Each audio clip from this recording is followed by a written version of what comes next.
Hey guys, today I got up early because I wanted to get in the studio as fast as possible. Traffic is a nightmare in Bucharest and I still have to get used to the ride from home to the studio. I got to the studio really early because I have a piece of gear that just arrived yesterday. It's the CALYPSO from Wesaudio, and I want to talk a bit about the setup that I have going. The CALYPSO is a 500 series module. It's an A to D, D to A converter. I got it because I want to get rid of as much cables as possible. I want to simplify my setup. I want to simplify my life. I hate cables. I know it's something that it's mental because I can hide the cables, do the setup one time and be done with it, but it bothers me inside. The CALYPSO is in the last slot on the Titan. It has an additional connector and everything that is in the rack is connected with two little ADAT cables. I dislike a bit the fact that we have the cables coming out the CALYPSO, but it's not a big deal. Now I can access all four modules inside my DAW without having XLR cables. And that was the entire goal for me. Moving towards a digitally controlled studio gives me more flexibility. The industry right now is really fast-paced and I will have local clients and I don't want to mess with the recalls. This allows me to get the recalls spot on every single time. My Wesaudio gear collection grew exponentially because it's a technology that I believe in and I really like how it sounds. Two other pieces of gear that I recently got, Bass Camp and the 2BQ. I have to admit that I am blown away by what I can achieve with just two pieces of gear. A wide palette of sound and sonic footprint. We have tubes, we have control over the harmonics. I will have more in-depth videos really soon on the entire setup. The only pieces that I still have that aren't recallable, the Phoenix and the Elysia Music Q.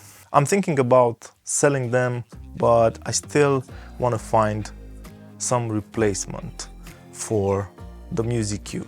Even though the 2BQ does the clean stuff really well, I just want to have multiple options when it comes to my mastering chain. I still have the Creme and the Wellcraft machine from Tegeler. Wellcraft machine can replace the Phoenix because both are Varimu compressors. This is the setup. With the CALYPSO I got rid of 4, 8, 12, 16 cables, which is crazy. Big cables, XLR cables, and now I have access to the Titan via the optical connection from the CALYPSO to the RME interface. One decision that I have to take now is regarding the converters.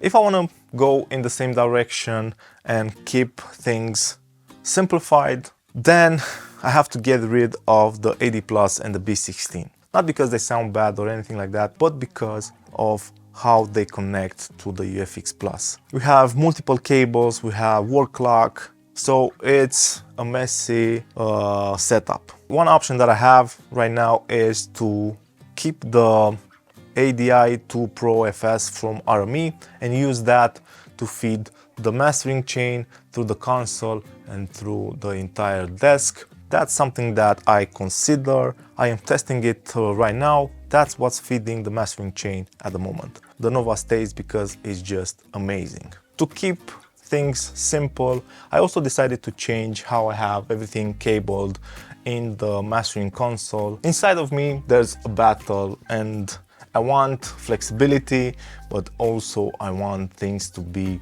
really simple. Those two, when it comes to audio, they don't go hand in hand. You have to choose. You are either flexible but the setup is really complex, or you are less flexible but the setup is a bit more simplified. For example, right now I have 3 mastering chains that are going in the Dutch audio console. On number 1 I have the West stuff, and those are hardwired between the two. I'm going into the EQ, then into the compressor. Number 2 is the Phoenix into Elysia, so hardwired. I can change the order of the two with a button, so I can go from the Elysia Music Q into the West chain or the other way around. I can have some sort of flexibility.